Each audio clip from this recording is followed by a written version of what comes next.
Emeka, you are just my stepson and you will never be better than my own two sons, so you should accept your place in this family. Because he is married to the princess, he thinks he is better than us.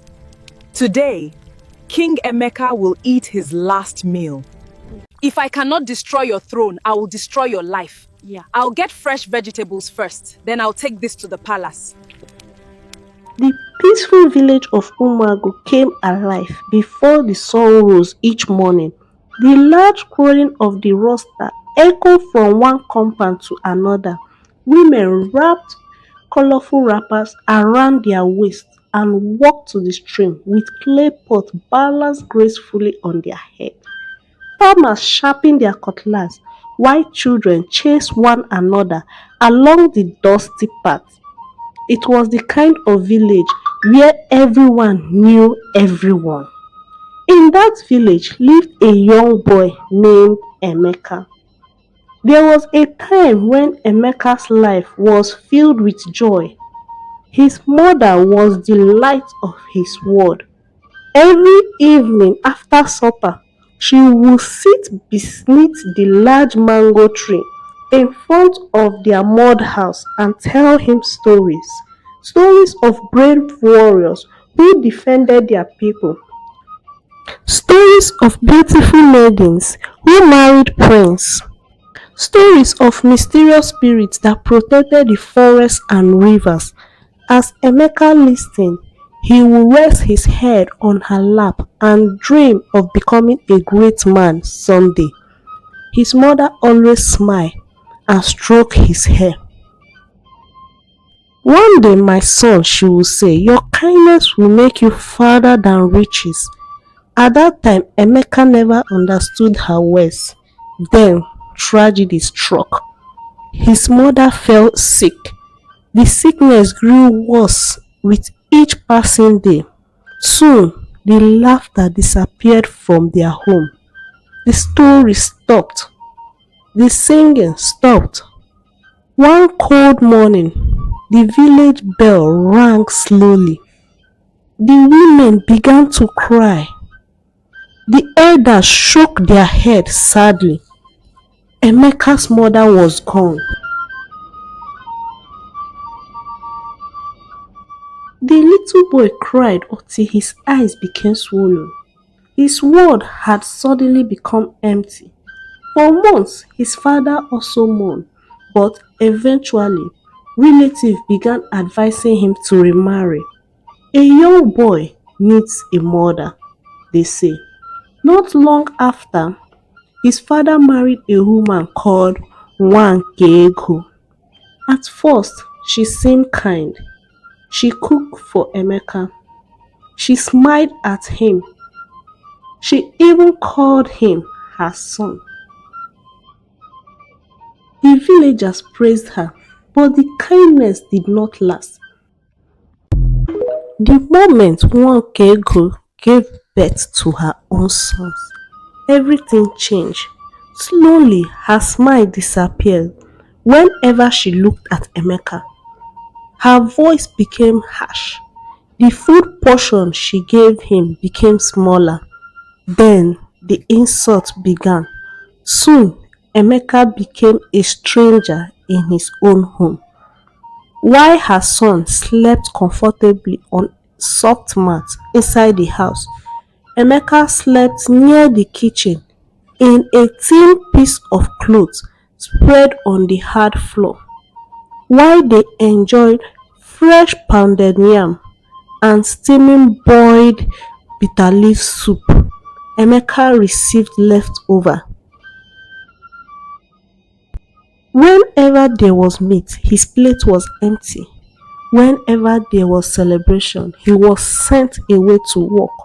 Years passed. Emeka grew taller and stronger, but life only became harder. Before the first cock crow each morning, Nwakego would kick his feet. Wake up, lazy boy, she would shout. He would carry heavy burden of firewood from the forest. He would fetch water. He would weed the farm. He would feed the goat. Yet No matter how much he worked, it was never enough. His two stepbrothers mocked him constantly. Look at the servants. They laughed whenever he passed. The villagers noticed everything. They saw the bruises on his hand. They saw the sadness in his face. But nobody wanted trouble with Nwakego. Everyone remained silent. One rainy afternoon, dark cloud covered the sky.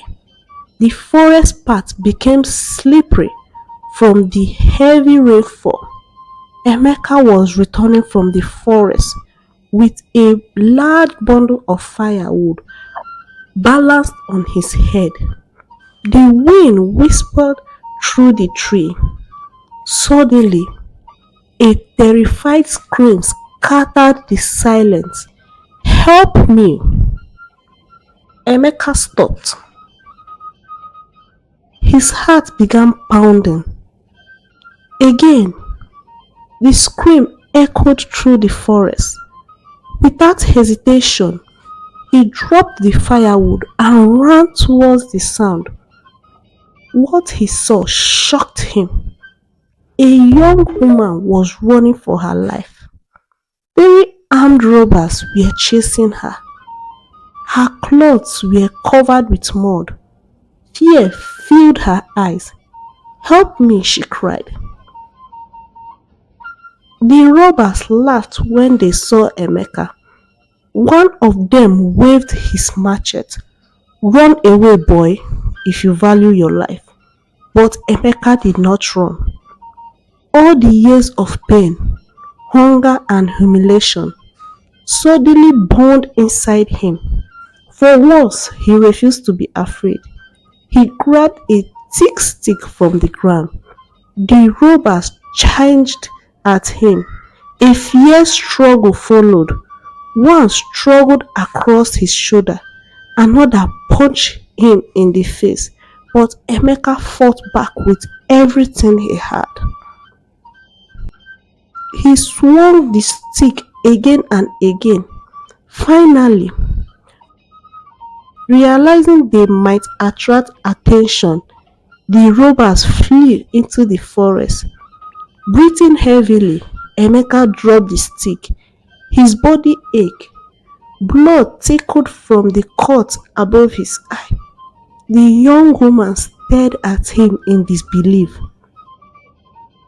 Nobody had ever risked their life for her before. Tears filled her eyes. "Thank you," she whispered. For a moment, neither of them spoke. Emeka could not take his eyes off her. She was unlike any girl he had ever met. Her smile was gentle. Her voice was soft. Her beauty seemed almost unreal. My name is Ada," she finally said. Emeka smiled shyly. "I'm Emeka." Neither of them knew it at that moment. Neither of them knew that destiny had just introduced them to the person who would change their lives forever. That night, Emeka lay awake on the cold floor. His wood hot, but that was not what occupied his mind. He kept seeing Ada's face, her smile, her eyes, the way she had looked at him. And many miles away, inside a magnificent palace, Ada also sat awake by her window. She could not stop thinking about the brave firewood boy who had risked his life to save a stranger. But Ada was hiding a dangerous secret. A secret powerful enough to tear their growing feeling apart. A secret that could destroy both of their lives. And very soon, that secret would be revealed. Days turned into weeks. The rainy season slowly gave way to bright sunny days, and life continued in the peaceful village of Umuago. But for Emeka, something had changed. Every morning, as he carried firewood through the village path or fetched water through the stream, he found himself looking around, hoping to catch a glimpse of Ada. And almost every time she appeared, sometimes she would be waiting near the stream, where village women gathered to wash clothes and exchange stories. Sometimes she would suddenly appear along the forest path with a bright smile on her face. "Good morning, Emeka," she would say. Each time she smiled, Emeka felt warmth spread through his heart. Nobody had ever treated him with such kindness before. Soon, their meeting became a regular part of their lives. Ada followed him to the stream. She helped him gather firewood, despite his protests.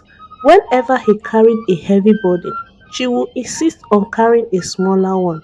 The sight often made villagers laugh. "Look at this stubborn girl," some women joked. She behaved like she had known Emeka forever. The friendship between them continued to grow. Many afternoons, they sat beneath the giant udara tree at the center of the village. Children played traditional games nearby. Old men gathered under another tree, discussing village matters. Women roasted corn and sold akara by the roadside. The entire village seemed alive with laughter and activity. Yet, for Emeka, none of it mattered as much as the girl sitting beside him. For the first time since his mother's death, he felt truly happy.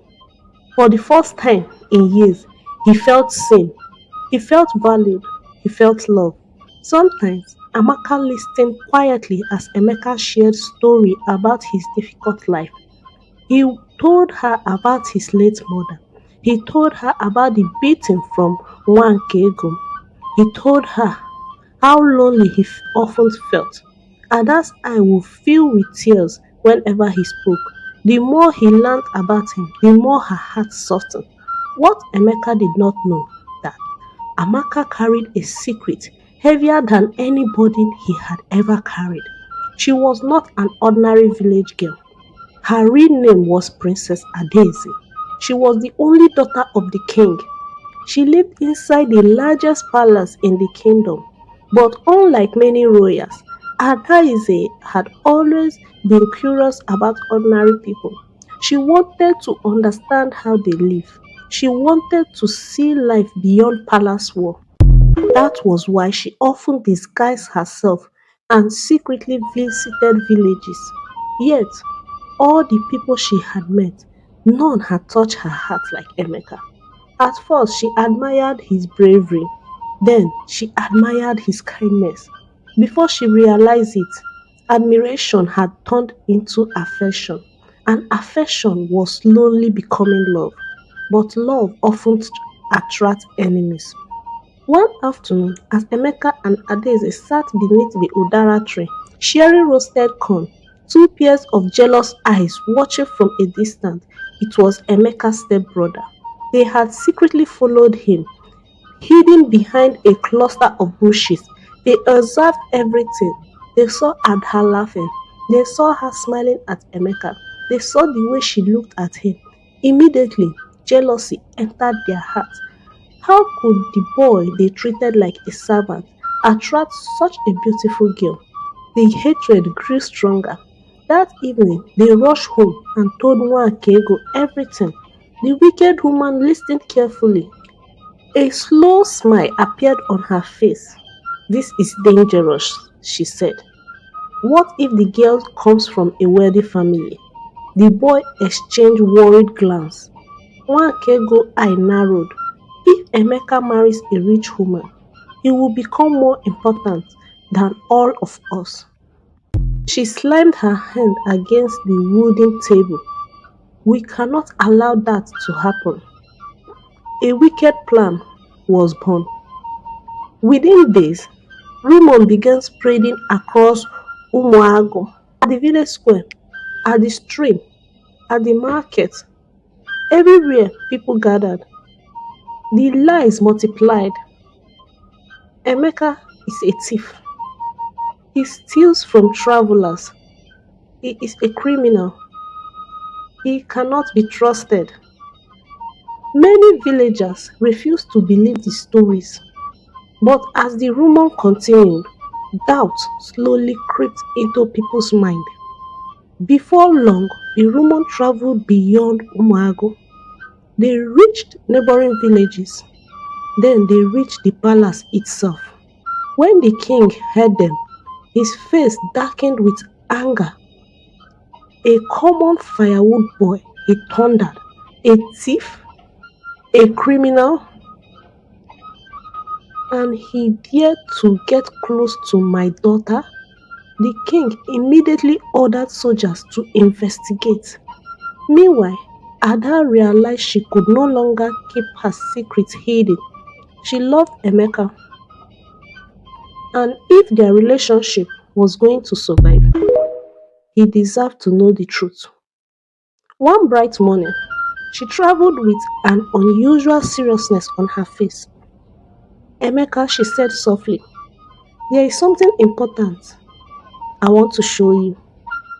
Emeka noticed the nervousness in her voice. Without asking questions, he followed her. They walked for hours, past villages, past farms, past streams.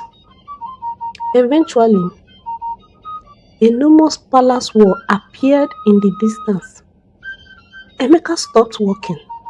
His eyes widened. The walls were taller than anything he had ever seen. The gates were guided by armed soldiers. Colorful royal banners floated in the air. Chief, dressed in magnificent traditional attire, moved about in the compound. His heart began to race. Ada, he whispered, what is this place? She lowered her eyes. Then she finally spoke. This is my home. The gate opened. Soldiers immediately bowed their heads. Welcome back, Princess Adaeze. The words struck Emeka like thunder. Princess? His leg almost gave way beneath him. His mind refused to believe what he was hearing. The girl he loved? The girl who helped him gather firewood?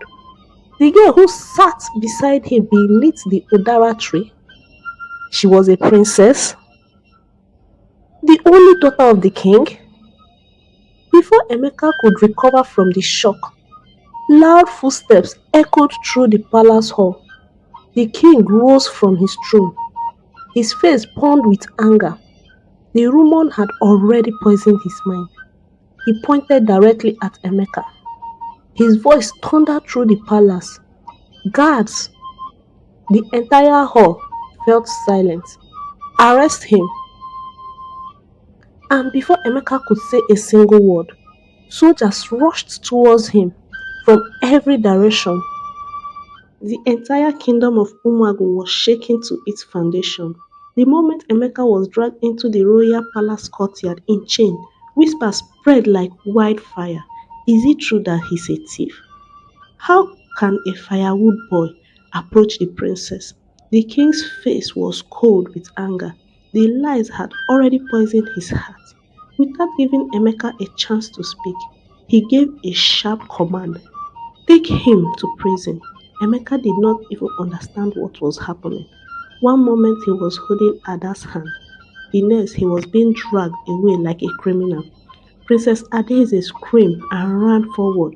Father, please, listen to me. He is innocent. Tears streamed down her face as she fell to the knees in front of the throne. But the king refused to listen. The matter is closed, he said firmly. Adaeze cried uncontrollably, but Emeka was already gone. In the village of Umago, Nwankego and her sons celebrated secretly. They danced inside their compound at night, drinking palm wine and laughing loudly. This boy is finished, one of them said. Nwankego smiled wickedly. No one rises above his place, she said. But deep inside the kingdom, destiny was already preparing something that could not be seen.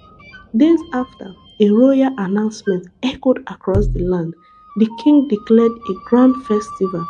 According to tradition, Princess Adeze would choose a husband from noble men of the kingdom. The news spread quickly, and immediately Emeka's stepbrother saw an opportunity. This is our chance, one of them whispered. That same night, they traveled secretly to the palace. They changed their clothes, wore fine, expensive robe, and pretended to be wealthy noblemen. One of them boldly stepped forward and claimed, I am the brave man who rescued the princess from robbers. The king palace were impressed. The king, desperate to settle the matter of the princess' marriage, welcomed them. Princess Adeze froze the moment she saw them. She knew instantly they were lying, but she had no proof. And in the royal court, without proof, truth meant nothing. Days turned into weeks. The palace began preparing for a royal wedding. Drums sounded every morning.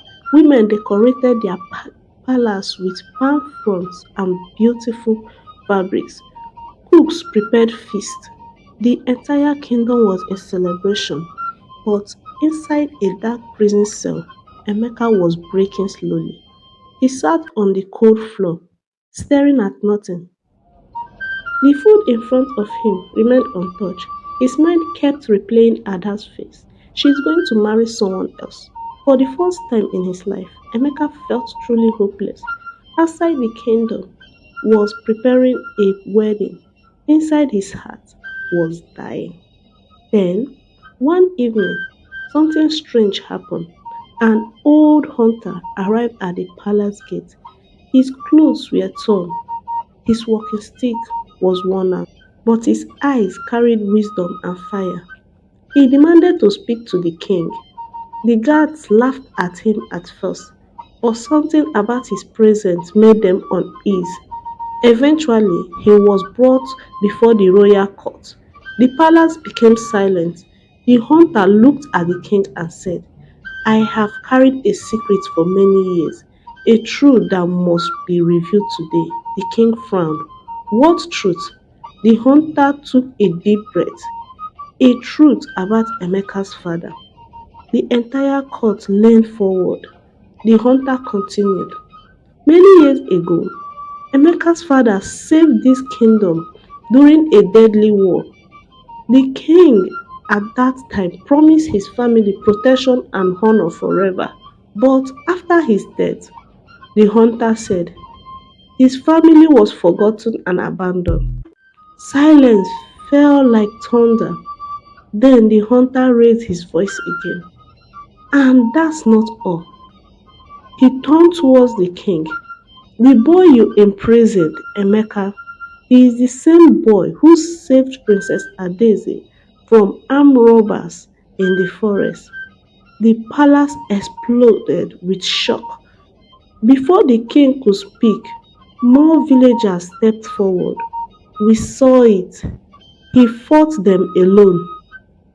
He saved the princess. Truth began to rise like fire that cannot be stopped. At the palace, chaos erupted.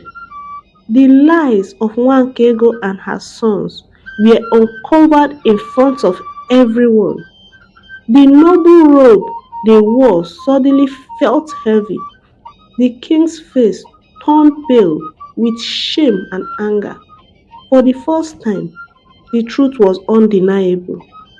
And for the first time, Emeka was not seen as a criminal, but as a victim without hesitation. The king stood up. He walked down from his throne, step by step. He moved through the silent hall. Then he left the palace entirely. He walked straight to the prison. No guard spoke. No one dared to follow. He reached Emeka's cell. Slowly, he opened the door himself. Emeka looked up in confusion. The king's voice shook. I was wrong. Tears filled his eyes. I allowed lies. to guide my judgment. Emeka could not speak. He had never seen a king cry. Moments later, Adaeze arrived running. The moment she saw Emeka, she broke down completely. Emeka, she ran into his arms. For the first time, all pain disappeared. Years of suffering, years of rejection, years of loneliness, all broke into tears at a single embrace. The kingdom that once condemned him now celebrated him. Drums filled the air. Women sang ancient Igbo victory songs. Palm wine flowed freely. Kola nuts were broken in honor. The palace became a place of joy instead of sorrow.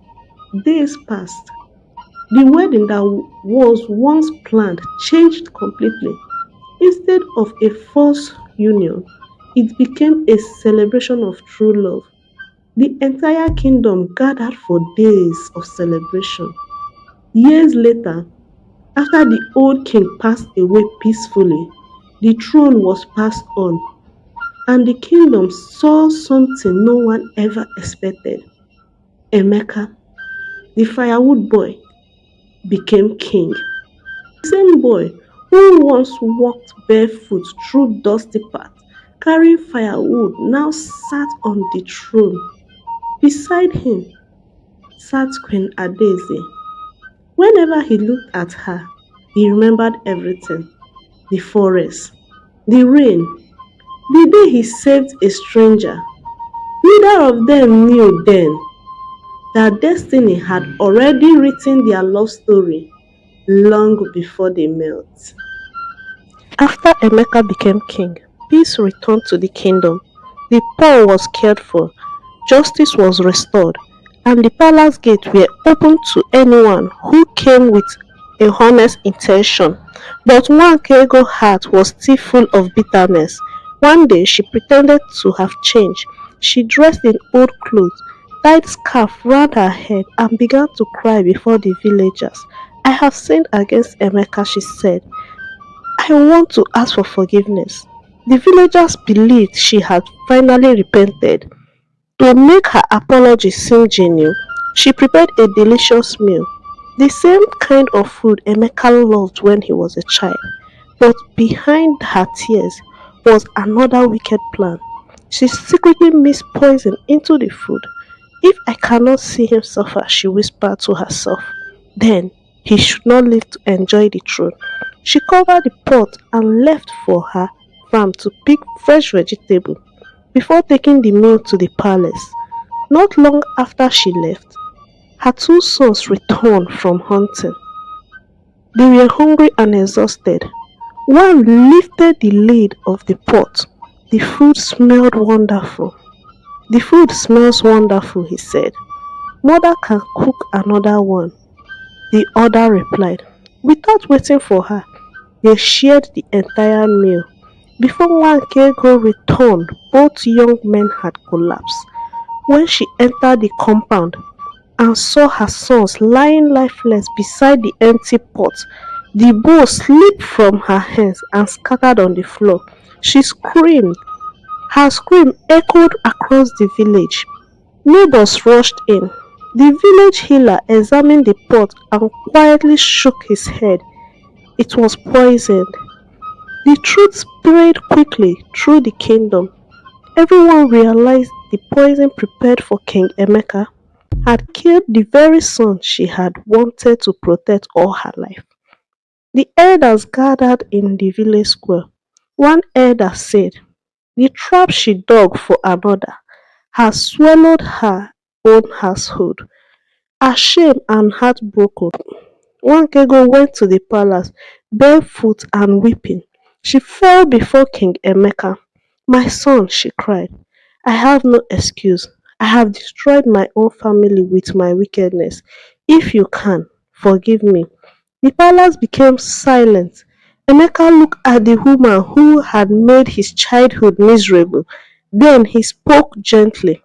I forgive you, but Forgiveness does not erase the consequences of our choice. Return home, live in peace, and let your life teach others never to let hatred rule their hearts. Wankego left the palace in tears. From that day on, no one in the village trusted her again. She lived alone in the same compound that was once filled with pride and laughter. Every morning she saw the empty seat where her sons used to sit. Every evening she remembered the little boy she had treated worse than a servant. She spent the rest of her life carrying the weight of regret. Parents in Umago would point at her abandoned compound and tell their children, never let jealousy rule your heart. It can make you lose the very people you are trying to protect. King Emeka continued to rule with wisdom, proving that kindness is stronger than cruelty and forgiveness is greater than revenge. The end.